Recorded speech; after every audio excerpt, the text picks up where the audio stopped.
வீட்டில் நல்லது மட்டுமே நடக்க பெண்கள் கடைபிடிக்க வேண்டிய முக்கிய விஷயங்களை தெரிந்து கொள்ளுங்கள். பெண்கள் தினசரி வீடுகளில் சில முக்கியமான விஷயங்களை தொடர்ந்து கடைபிடித்து வந்தாலே வீட்டில் தீய சக்திகள், எதிர்மறை ஆற்றல்கள் குறைந்து தெய்வீகத்தன்மை பெருக துவங்கும். இதனால் வீட்டில் இருக்கும் பிரச்சனைகள், கஷ்டங்கள் நீங்கி நன்மைகள் மட்டுமே கிடைக்கும்.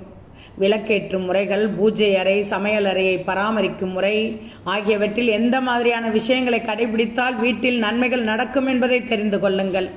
மங்களத்தின் அடையாளமாக பெண்கள் கருதப்படுவதால் அவர்கள் விளக்கேற்றி பூஜை செய்யும் போது வீட்டில் தெய்வ கடாட்சம் எப்போதும் நிறைந்திருக்கும். பெண்களை மகாலட்சுமியின் அம்சமாக சொல்லப்படுகிறார்கள். இதனால் வீட்டில் பெண்களின் செயல்பாடுகள் மிக முக்கியம். வீட்டில் நன்மைகள், மகிழ்ச்சி, நிம்மதி எப்போதும் நிறைந்திருக்க பெண்களின் பங்கு மிக முக்கியமானது. உங்களுடைய தினசரி வாழ்க்கையில் பெண்கள் எந்த மாதிரி விஷயங்களை கடைபிடித்தால் எப்படி நல்லது நடக்கும் வீட்டில் என்பதை தெரிந்து கொள்ளுங்கள். தலைமுடியை கட்டாமல் அவிழ்த்துவிட்ட நிலையில் பெண்கள் விளக்கேற்றக்கூடாது. பெண்கள் தங்களை மங்களகரமாக அலங்கரித்து கொண்ட பிறகே வீட்டின் பூஜை அறையை அலங்கரித்து விளக்கேற்றி பூஜைகள் செய்யணும். விளக்கேற்றும் போது சிரித்த முகத்துடனும் மகிழ்ச்சியான மனதுடனும் விளக்கேற்ற வேண்டும்.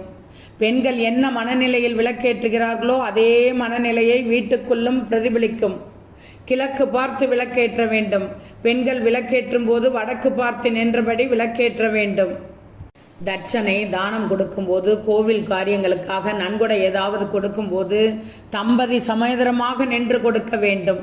வீட்டிற்கு யாராவது திருமண அழைப்பிதழ் போன்று கொடுக்க வந்தால் தம்பதி சமேதராக பெற்றுக்கொள்ள வேண்டும். திருமணம் போன்ற விசேஷங்கள், கோவில்களுக்கும் குறிப்பாக குலதெய்வம் கோவிலுக்கும் செல்லும் போது தம்பதியினர் ஒற்றுமையாக செல்வது வீட்டில் நல்ல பலன்களை ஏற்படுத்தும். வீட்டில் ஏதாவது விசேஷம், முக்கியமான நாட்களில் காலையில் வீட்டில் விளக்கேற்றிய பிறகு மற்ற காரியங்களை செய்வது மிக மிக நல்லது. விளக்கேற்றும் போது மகாலட்சுமியை மனதில் வேண்டிக் கொண்டு விளக்கேற்றுவது நல்லது. விளக்கிற்கு கீழ் கோலமிட்டு விளக்கேற்றுவது நல்லது. வாரத்திற்கு ஒருமுறை 108 நாணயங்களை வைத்து மகாலட்சுமிக்கு மாலை நேரத்தில் பூஜை செய்வது நல்லது. தினமும் மாலையில் அல்லது குறைந்தபட்சம் வெள்ளிக்கிழமைகளிலாவது வீட்டு வாசற்படியின் இரு பக்கங்களிலும் சிவப்பு திரி போட்டு விளக்கேற்ற வேண்டும். இதற்கு பைரவ தீபம் என்று பெயர். வீட்டின் பூஜை அறையில் மஞ்சள் நிற திரியால் நெய் விளக்கேற்றுவது நல்லது. வெள்ளிக்கிழமைகளில் சர்க்கரை பொங்கல், பால், பாயாசம் ஆகியவற்றை நெய்வேத்தியமாக படைத்து வழிபடுவது நல்லது. வெள்ளிக்கிழமைகளில் பெண்கள் தங்களின் கைகளால் யாருக்கும் காசு கொடுப்பதை தவிர்ப்பது நல்லது. குலதெய்வத்தை தினமும் நினைத்து வேண்டிக் கொண்டு விளக்கேற்ற வேண்டும். 6 மாதத்திற்கு ஒரு முறையாவது குலதெய்வம் கோயிலுக்கு சென்று வருவது நல்ல பலனை தரும்.